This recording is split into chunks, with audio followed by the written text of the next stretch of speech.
Okay, we've let our sticks set up some, so now we can drill our hole up in here for our string to go through. So if you enjoy my videos, please like and subscribe on my YouTube page. I'd appreciate it. If you have any questions or comments, put in my comment section. I'll get back with you. Okay, we're going to use a 1/4-inch drill bit for this.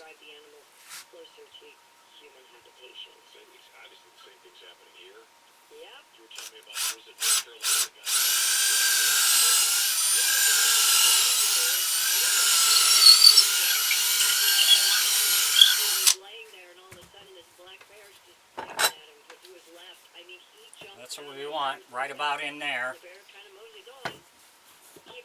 So we're just going to open this up a little bit so our string won't catch.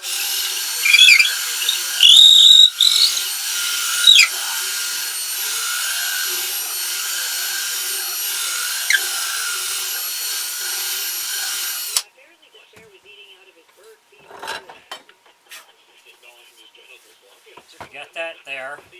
So now we can get our mouth hooked up and our string, make sure everything works properly. Then we can go on to the next step. Thanks for watching.